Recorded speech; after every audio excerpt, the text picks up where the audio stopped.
வணக்கம் நண்பர்களே. ஒரு வழியாக பார்த்தோம் அப்படின்னா இந்தியாவில் ரெனால்ட் நிறுவனம் ட்ரைபர் காரில் ஃபேஸ் லிஃப்ட் மாடலை விற்பனைக்கு கொண்டு வந்திருக்காங்க. நிறைய விஷயங்கள் மாறி இருக்கு. ஸோ இந்த புது மாடலில் என்னென்ன மாதிரி விஷயங்கள் மாறி இருக்கு, என்னென்ன ஃபீச்சர்ஸ் புதுசாக ஆட் பண்ணியிருக்காங்க அப்படிங்கிறத பற்றியும், அதே மாதிரி வின்ஃபாஸ்ட் VF7 இந்த கார் எத்தனை கலர் ஆப்ஷனில் எத்தனை விதமான வேரியண்ட்டில் விற்பனைக்கு வரப்போகுது அப்படிங்கிறத பற்றியும், கிரெட்டா தொடர்ந்து மிட் சைஸ் SUV செக்மெண்ட்டில் நல்லா விற்பனை ஆகிட்டுருக்கு. கிரெட்டாவுக்கு போட்டியாக மாருதி சுசுகி ஒரு காரை விற்பனைக்கு கொண்டு வர போகிறாங்க. அது என்ன கார் அப்படிங்கிறத பற்றியும், ஃபைனலாக கியா நிறுவனத்துக்கு சைரோஸ் அப்படிங்கிறது ஆரம்பத்தில் ஒரு பூம் கிரியேட் பண்ணி பயங்கரமாக சேல் ஆனாலுமே கூட போக போக பார்த்தோம் அப்படின்னா சேல்ஸ் பயங்கரமாக ட்ராப் ஆகிருக்கு. இந்த கார் ஃப்ளாப் ஆயிருச்சா அப்படின்னு யோசிக்கிற அளவுக்கு அந்த சேல்ஸ் கவுண்ட் இருக்குது. இதை பற்றி தான் நம்ம டீட்டெயிலாக பார்க்க போகிறோம். முதல்ல நம்ம ட்ரைபர் ஃபேஸ் லிஃப்ட் பற்றி பார்த்துடலாம். ட்ரைபர் பொறுத்த வரைக்கும் ஃபஸ்ட்டு 2019 தான் இந்த காரை விற்பனைக்கு கொண்டு வந்தாங்க. அதுக்கு பிறகு பெரிய ஒரு சேஞ்சு ஃபேஸ் லிஃப்ட் எதுவுமே அப்டேட் பண்ணலை. பட் இப்போ ஒரு வழியாக பார்த்தீங்கன்னா 4 விதமான வேரியண்ட்டில் இந்த காரை விற்பனைக்கு கொண்டு வந்திருக்காங்க. அத்தன்டிக், எவல்யூஷன், டெக்னோ, எமோஷன் அப்படின்னு சொல்லிட்டு 4 விதமான வேரியண்ட்டில் விற்பனைக்கு வந்திருக்கு. இப்போ இதில் அந்த அத்தன்டிக், எவல்யூஷன், டெக்னோ இந்த 3 வேரியண்ட்டில் நமக்கு மேனுவல் டிரான்ஸ்மிஷன் மட்டும்தான் கிடைக்கும். அந்த டாப் வேரியண்ட்டான எமோஷன் வேரியண்ட்டில் நமக்கு மேனுவல் டிரான்ஸ்மிஷனும் கிடைக்குது. சேம் டைம் AMT டிரான்ஸ்மிஷனும் கொடுக்குறாங்க. ப்ரைஸ்னு எடுத்துக்கிட்டோன்னா base variant authentic manual transmission இந்த வேரியண்ட் தான் 6.29 லட்சத்துலேருந்து ஸ்டார்ட் ஆகுது. டாப் எண்டு போனோன்னா எமோஷன் AMT இந்த வேரியண்ட் பொறுத்த வரைக்கும் 9.16 லட்சம் ரூபாய் விலையில் விற்பனைக்கு வந்திருக்கு. முதல்ல டிசைன் வைஸ் எடுத்துக்கிட்டோன்னா நமக்கு அந்த கிரில்லை பொறுத்த வரைக்கும் ரொம்ப ஸ்லீக்காக மாற்றிருக்காங்க. அது கிளாஸ் பிளாக் கலரில் வருது. ஸ்லீக்காக மாறி இருக்கு. அதேமாதிரி ஸ்லாட்ஸ் பொறுத்த வரைக்கும் வெர்டிகலாக வர மாதிரி கொடுத்துருக்காங்க. நடுவில் 2Dயில் ரெனால்ட்டுக்கான லோகோ வருது. அலுமினியம் ஃபினிஷ் வர மாதிரி கொடுத்துருக்காங்க. ரெனால்ட் பொறுத்த வரைக்கும் லோகோ அவங்க மாற்றுறது அப்படிங்கிறது கொஞ்சம் டிஃப்ரெண்ட்டாக கொடுக்குறது அப்படிங்கிறது இந்த காரில் தான் ஃபஸ்ட் டைமாக பண்ணியிருக்காங்க. அடுத்து LED ப்ரொஜெக்டர் ஹெட்லைட் கொடுத்துருக்காங்க. ஐப்ரோ ஷேப்பில் வர மாதிரி LED DRL செட்டப் கொடுத்துருக்காங்க. முன்னாடி இந்த ஹாலஜன் யூனிட்டுக்கு மாற்றா இப்போ LED யூனிட் கொடுத்துருக்காங்க. பம்பருமே நமக்கு நல்ல ஒரு போல்டு லுக்கு, ஒரு அக்ரெசிவாக வர மாதிரி பம்பர் கொடுத்துருக்காங்க. LEDயில் ஃபாக் லைட்டும் நமக்கு வருது. அந்த ஃபாக் லைட்டை பாட்டம் எட்ஜில் 2 சைடுமே நமக்கு பொசிஷன் பண்ணியிருக்காங்க. 15 இன்ச்சில் டிவல் டோன் ஸ்டைலிஷான அலாய் வீல்ஸ் கொடுத்துருக்காங்க. Outside rear view mirror, roof rail, அதேமாதிரி ஃபுல் டைப்பில் வரக்கூடிய டோர் ஹேண்டில் இது எல்லாமே பிளாக் ஃபினிஷில் வர மாதிரி கொடுக்குறாங்க. ஸ்லிம்மான பாடி கிளாடிங் கொடுத்துருக்காங்க. கலர் ஆப்ஷன்ஸ் பொறுத்த வரைக்கும் Amber, terracotta, Zanskar blue, shadow grey அப்படின்னு 3 கலர் ஆப்ஷன்ஸில் இந்த கார் விற்பனைக்கு வந்திருக்கு. பேக்கில் போனோம் அப்படின்னா ட்ரைபர் ஃபேஸ் லிஃப்ட்டை பொறுத்த வரைக்கும் நமக்கு புதுசாக டிசைன் பண்ணப்பட்ட LED டெயில் லேம்ப் கொடுக்குறாங்க. அதேமாதிரி ஒரு கனெக்டர் டைப்பில் வர மாதிரி கொடுக்குறாங்க. அதுவும் கிளாஸ் பிளாக் பேனலில் கனெக்டர் டைப்பில் வருது. ட்ரைபர் பேட்ச் அந்த டெயில் கேட்டோட சென்டரில் வர மாதிரி கொடுக்குறாங்க. அலுமினியம் ஃபினிஷோட வர மாதிரி கொடுக்குறாங்க. சில்வர் ஸ்கிட் பிளேட்டும் நமக்கு கான்ட்ராஸ்டாக வர மாதிரி கொடுத்துருக்காங்க. இன்டீரியராக உள்ளே போனோம் அப்படின்னா பிளாக் மற்றும் பேஜ் கலரில் வர மாதிரி கேபின் தீம் கொடுக்குறாங்க. ஃபேப்ரிக் அப்போல்ஸ்ட்ரி சீட்ஸ் தான் நமக்கு தராங்க. உள்ளே ஓரளவுக்கு நல்ல ஸ்பேஷியஸான ஃபீல் நம்மளால் உணர முடியும். டேஷ்போர்டு பொறுத்த வரைக்கும் ஃப்ளோட்டிங் டைப்பில் டச் ஸ்க்ரீன் டிஸ்பிளே வர மாதிரி அப்டேட் பண்ணியிருக்காங்க. இந்த 7 சீட்டர் கார் மாடலை 60-40 அப்படிங்கிற மாதிரி நம்ம ஸ்ப்ளிட் பண்ணி ஸ்லைட் பண்ணி வச்சுக்க முடியும். அதே மாதிரி செகண்ட் ரோ மற்றும் தேர்ட் ரோவில் டெடிகேட்டடாக AC வென்ட்ஸ் வர மாதிரி அப்டேட் பண்ணியிருக்காங்க. இதை தாண்டி ஃபீச்சர்ஸ்னு பார்த்தோன்னா 8 இன்ச்சில் floating touch screen infotainment system, 7 இன்ச்சில் semi digital drivers display, push button start stop, manual AC rear வென்ட்லையும் வருது. ரிமோட் கீலெஸ் என்ட்ரி வருது. Wireless phone charger, 6 speaker sound system இதெல்லாம் கொடுத்துருக்காங்க. சேஃப்டிக்குன்னு பார்த்தோன்னா ஸ்டாண்டர்டாக 6 ஏர்பேக் நமக்கு கொடுக்குறாங்க. ரெயின் சென்சிங் வைப்பர்ஸ் கொடுக்குறாங்க. ஃப்ரண்ட்டில் பார்க்கிங் சென்சார் வருது.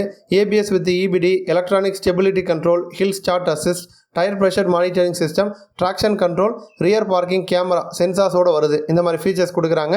இன்ஜின்னு பார்த்தோன்னா 1 litre naturally aspirated petrol engine தான். 72 PS பவரையும் 96 Nm டார்க் ப்ரொடியூஸ் பண்ணும். அதே மாதிரி CNG கிட்டு வேணும் அப்படின்னாலும் நம்ம அதை ஃபிட் பண்ணிக்க முடியும். அதற்கு அடிஷ்னலாக ஒரு 52,000 நம்ம பே பண்ணுற மாதிரி இருக்கும். அடுத்த அப்டேட் எடுத்துக்கிட்டோன்னா வின்ஃபாஸ்ட் பொறுத்த வரைக்கும் அந்த VF6 மற்றும் VF7 2 SUV காரை இந்தியாவில் கூடிய விரைவில் விற்பனைக்கு கொண்டு வர போகிறாங்க. இப்போவே ப்ரீ புக் ஸ்டார்ட் ஆயிருச்சு. 21,000 கொடுத்து நம்ம ப்ரீ புக் பண்ணிக்க முடியும். அதில் VF7 காரை பற்றின டீட்டெயில் இப்போ வெளியாக இருக்குது. 3 விதமான வேரியண்ட், எர்த்து, விண்டு, ஸ்கை இந்த 3 வேரியண்ட்டாக லான்ச் பண்ண போகிறாங்க. 6 கலர் ஆப்ஷன்ஸ் நமக்கு கொடுக்குறாங்க.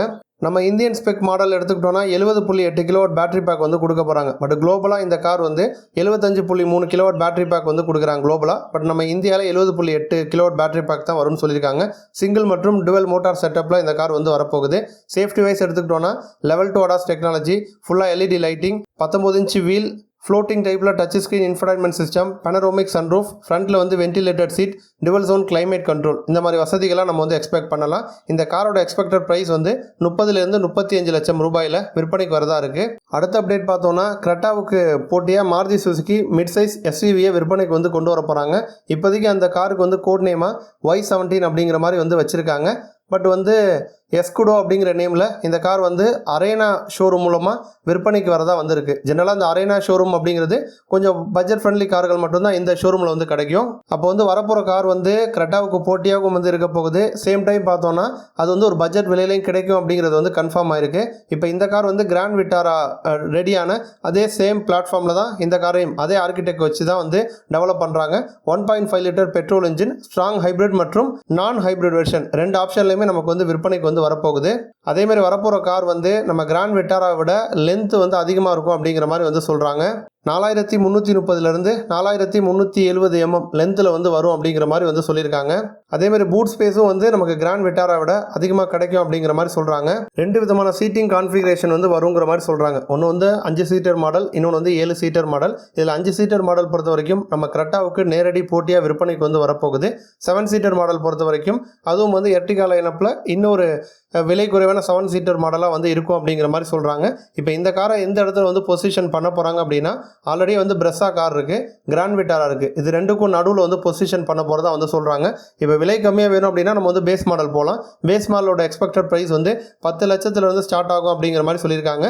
இப்போ எல்லா ஃபீச்சரும் நமக்கு வந்து வேணும், ஸ்ட்ராங் ஹைப்ரிட் இன்ஜின் அந்த ஒரு வேரியண்ட் வந்து செலக்ட் பண்ணுறோம் அப்படின்னா டாப் எண்ட் வந்து 20 லட்சம் ரூபாய் விலையில் விற்பனைக்கு வரும் அப்படிங்கிற மாதிரி சொல்லியிருக்காங்க. இந்த வருஷத்தில் ஃபெஸ்டிவல் டைமில் இந்த எஸ்குடோ அப்படிங்கிற காரை விற்பனை கொண்டு வரதா வந்து சொல்லியிருக்காங்க. ஃபைனல் அப்டேட் எடுத்துக்கிட்டோன்னா கியா நிறுவனத்துக்கு வந்து பெரிய ஒரு அடியே விழுந்திருக்கு அப்படின்னு தான் வந்து சொல்லணும். ஏன்னா கியாவை பொறுத்த வரைக்கும் ரீசெண்டாக அவங்க வந்து சைரோஸ் காரை விற்பனைக்கு வந்து கொண்டு வந்தாங்க.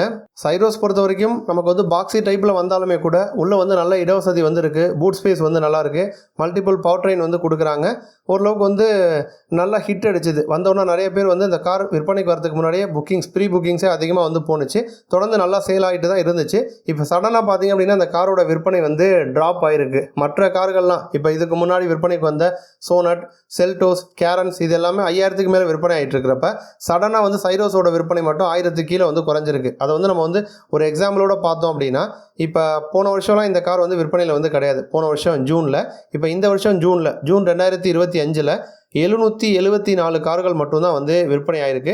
பட் இதுவே வந்து மே 2025 சைரோஸ் எடுத்துக்கிட்டோன்னா 3611 கார்கள் வந்து விற்பனை ஆயிருந்துச்சு. அப்படியே அடுத்தடுத்த மாதங்கள் நம்ம வந்து முன்னாடி போனோம் அப்படின்னா, ஏப்ரல் எடுத்துக்கிட்டோன்னா 4000 கார்கள். அப்படியே அடுத்தடுத்த மாதங்கள் நம்ம வந்து முன்னாடி போனோம் அப்படின்னா, ஏப்ரலில் அந்த சைரோஸ் கார் வந்து 4000 யூனிட்ஸ் வந்து விற்பனை ஆயிருந்துச்சு. மார்ச்சில் 5015 யூனிட்ஸ் வந்து விற்பனை ஆயிருந்துச்சு. அப்போ வந்து 3000, 4000, 5000 போன காரு இப்போ சடனாக ஜூன் மாதம் மட்டும் பார்த்தீங்கன்னா 774 கார்கள் மட்டும்தான் வந்து விற்பனை ஆயிருக்கு. நன்றி.